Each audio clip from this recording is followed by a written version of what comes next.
communiqué de presse du Rassemblement des forces politiques et sociales acquises au changement. À la suite d'échanges fructueux avec la diaspora congolaise, sous l'impulsion de la section Benelux du Rassemblement, les membres du Conseil des sages présents à Bruxelles se sont réunis sous la direction du président du Rassemblement, Félix Antoine Tshisekedi Tshilombo, afin d'une part de faire le point sur l'action de la plateforme et d'autre part évaluer la situation politique actuelle en République démocratique du Congo. S'agissant de l'action du Rassemblement, les membres du Conseil des sages ont salué les efforts déployés par la plateforme et les résultats obtenus à ce jour en vue de mobiliser le peuple congolais autour de l'objectif principal et prioritaire d'organiser, avant le 31 décembre 2017, les élections présidentielles, législatives et provinciales, transparentes, inclusives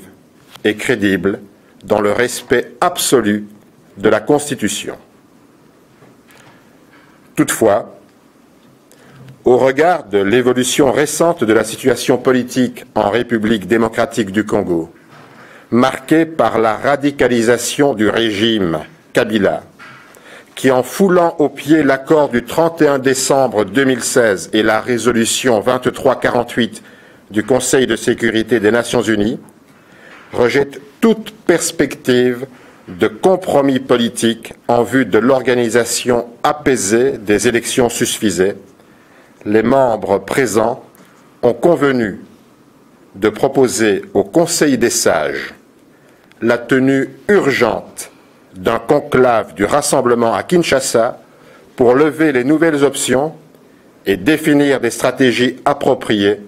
visant à faire aboutir à brève échéance le noble combat du peuple congolais pour l'alternance démocratique et l'état de droit.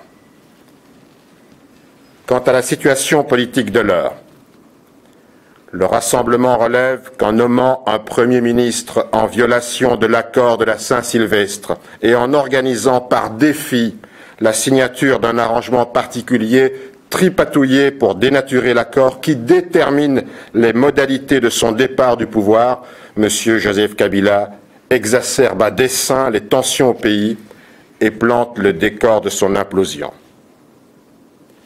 Afin d'éviter ce chaos programmé cyniquement par M. Kabila et ses partisans, le Rassemblement réaffirme la nécessité et l'urgence de mettre en œuvre l'accord du 31 décembre 2016 ainsi que la résolution 2348 du Conseil de sécurité, seul moyen d'organiser des élections crédibles en 2017 dans un environnement apaisé et sécurisant pour tous les candidats. Dans le même ordre d'idées, le Rassemblement rappelle que la mise en œuvre de toutes les mesures de décrispation politique est une condition sine qua non pour la tenue des élections conformes à la Constitution et aux normes démocratiques. À cet effet, le Rassemblement en appelle à une implication active du secrétaire général des Nations Unies. Le Rassemblement saisit cette occasion pour condamner fermement les tueries massives des populations congolaises dans la province du Kasaï, du Katanga et dans l'est du pays, et exige une enquête internationale indépendante pour établir la vérité, identifier et punir les responsables à quelque niveau qu'ils soient. Le Rassemblement salue l'engagement de la communauté internationale, en particulier des Nations Unies, de l'Union africaine, de l'Union européenne et de l'Organisation internationale de la francophonie pour la mise en œuvre de l'accord et de la résolution 2348 du Conseil de sécurité et en appelle à leur implication active dans le processus électoral pour en garantir l'impartialité. Le Rassemblement renouvelle au peuple congolais son engagement irrévocable de mener jusqu'à son terme le combat pour le respect de la Constitution et l'organisation des élections en 2017. Le Rassemblement appelle le peuple congolais à la mobilisation générale et à la résistance à la dictature en vertu de l'article 64 de la Constitution qui dispose que, ouvrez les guillemets, Tout Congolais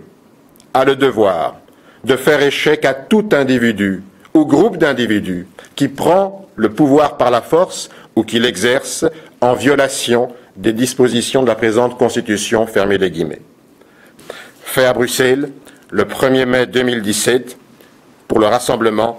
Félix-Antoine Tshisekedi Tshilombo, président.